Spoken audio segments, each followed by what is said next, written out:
Ang programang ito ay rated SPG. Striktong patnubay at gabay ng magulang ang kailangan. Maaaring may masiselang tema, lengguwahe, karahasan, sexual, horror o droga na hindi angkop sa mga bata. Ira, hindi papayag maagaw ang Mami Meredith niya sa kanya ni Lilet. Alamin natin. Welcome back sa aking channel, mga kaganapan sa Lilet Matias. Isang pangyayari ang makakapagsama sa mag-inang si Meredith at Lilet matapos silang i-hostage ni Sally dahil sa matinding galit nito kay Lilet at Ira. Sinubukan ni Meredith na gumawa ng paraan para makatakas silang dalawa ni Lilet sa kamay ng tauhan ni Sally habang busy ang tauhan ni Sally na maglaro sa kanyang cellphone habang ang iba pang mga tauhan ni Sally ay umalis para bumili. Hindi nagdalawang isip si Meredith na kalagan ang kanyang sarili kahit pinagsabihan pa ni Lilet si Meredith na baka mahuli ay desidido pa din si Meredith na makatakas at makawala. Nang makakalag si Meredith, agad niyang nilapitan si Lilet para kalagan sa hindi inaasahan habang patakas si Lilet at Meredith. Nasanggi ni Lilet ang boteng nakakalat sa sahig. Mabuti na lang at hindi ito narinig ng tauhan ni Sally, kaya agad silang nakalakad palayo sa tauhan ni Sally. Hindi pa man nakakalayo si Lilet at Meredith, ay napapagod na si Lilet na maglakad, kaya binalikan siya ni Meredith para itanong kung okay lang ba si Lilet.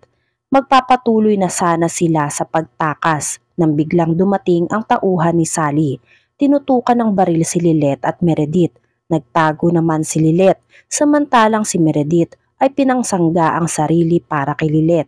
Inagaw ni Meredith ang baril sa tauhan ni Sally. Sinabihan ni Meredith si Lilet na tumakas ka na, iligtas mo ang sarili mo. Sa hindi inaasahan, naagaw at nasikmuraan ng tauhan ni Sally si Meredith, dahilan para matulak siya nito at matumba. Tinutukan ng baril itong si Meredith, habang si Lilet ay patakbo sana na patakas nang makarinig siya ng isang malakas na putok ng baril. Gulat na gulat si Lilet sa nangyari. Buong akala ni Lilet ay tinuluyan na itong si Meredith, kaya napahinto siya sa pagtakas at bumalik kay Meredith.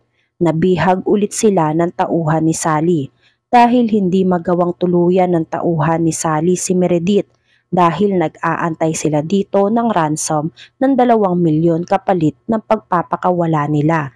Pero ang totoo ay plano talaga ni Sally na kahit magbigay na ng ransom ay tutuluyan pa din nila itong dalawa. Nag-aalala si Lilet kay Meredith. Pagbalik nila sa loob ay tinali silang muli nitong tauhan ni Sally at pinagalitan ng isang tauhan na magbabantay dahil muntik na silang natakasan nila Lilet sa kakalaro nito. Sa kabilang banda, handang gastusin at kunin nitong si Ira ang trust fund na pinakatago-tago nilang mag-ina para lang sa pantubos dito kay Meredith dahil desperada na si Ira na makahanap ng pera para ipambayad sa ransom na hinihingi ni Sally sa kanila. Bagay na tinutulan nitong si Spanky at Pony dahil walang kasiguraduhan ang kaligtasan ni Lilet at Meredith kahit pa magbayad sila ng ransom kay Sally. Dahil iba na ang utak ni Sally, iba na ang tumatakbo sa utak nito, lalo pa at punong-puno na ng galit ang puso at isip ni Sally. Samantala, abalang-abala din si Tinang Ses sa paghahanap ng pupwedeng makatulong sa kanila na magpapahiram sa kanila ng pera para gamitin sa pagtutubos kay Lilet sa kamay ni Sally. Una nang sinubukan ni Ses na puntahan si CRD at ka Lorena sa law firm na pinapasukan nitong si Lilet para dito unang makahingi ng tulong, pero bigong mapagbigyan ni CRD si Ses sa hinihiling nitong napakalaking halaga dahil pabagsak na din ang law firm ng magsagawang ka Lorena at CRD.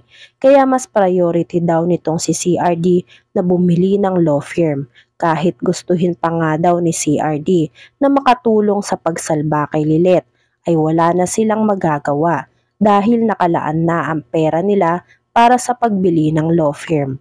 Kaya labis ang panghingi ng tawad nitong si CRD kay Ses dahil wala silang pera na ipapahiram dito para matubos si Lilet.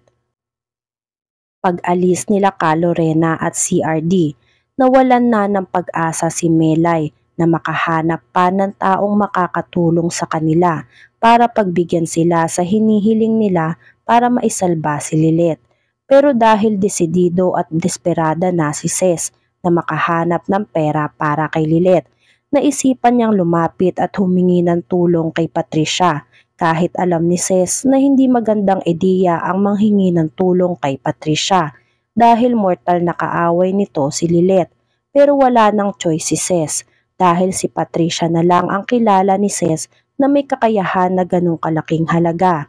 Kaya nagpunta agad si Ces sa bahay ng mga Engano. Sinubukan pa siyang pigilan ni Melay na magpunta sa bahay ng mortal nilang kaaway. Pero sadyang desidido at desperada na si Ces dahil lahat daw ay gagawin ni Ces para sa anak-anakan niyang si Lilet kahit pa sarili niya ang kapalit nito. Nang makarating si Ces sa bahay ng mga Engano, pinigilan siya ng katulong na pumasok sa bahay nila Patricia. Pero nagpumilit pa din si Ces na makausap itong si Patricia. Sakto naman at pababa na ng hagdanan ang mag-inang Trixie at Patricia dahil aalis sila at bibisitahin nila itong si Ramir. Pagtanong ni Patricia kay Ces kung ano ang ginagawa ni Ces sa pamamahay nila, agad-agad sinabi ni Ces ang pakay niya kay Patricia na humaharap si Ces kay Patricia para humingi ng tulong para sa anak-anakan niyang si Lilet dahil nasa peligro daw ang buhay nito at tutuluyan ni Sally si Lilet kapag hindi sila nakabayad ng ransom.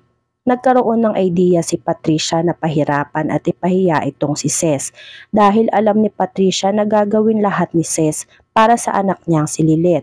Kaya kinuha ni Patricia ang pagkakataon at pagkain ng aso niya sa kanya pinakain kay Ces. Hindi nagdalawang isip si Ces na gawin ang pinag-uutos ni Patricia alang-alang sa anak niyang si Lilet. Naawa naman si Trixie sa pinagawa ni Patricia kay Ces. Sinubukang pigilan ni Trixie si Ces pero tuloy pa din si Ces sa kagustuhan na mailigtas ang anak-anakan niya na si Lilet. Pagtapos ng pinagawa ni Patricia, hinihingi na ni Ces ang pera kapalit ng pagsunod sa utos nito. Pero sadyang masama ang ugali ni Patricia. Niloko lang pala ni Patricia si Ces, natutulungan siya nito pero ang totoo ay pinagtripan lang siya ni Patricia. Naluha si Ces sa sobrang galit dito kay Patricia.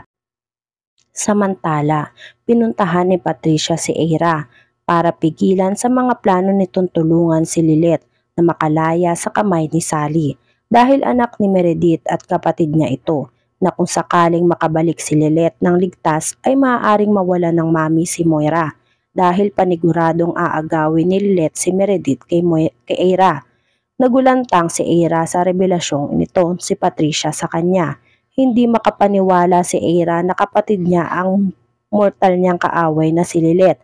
Matutuntun na kaya nila kung saan tinatago ni Sally si Meredith at si Lilet? Yan nga ang mga kaganapan at mga dapat nating abangan dito sa Lilet Matias. Kung gusto niyo pa ng mga gantong klaseng video ay mag-subscribe at i-like itong video na to. Maraming salamat po.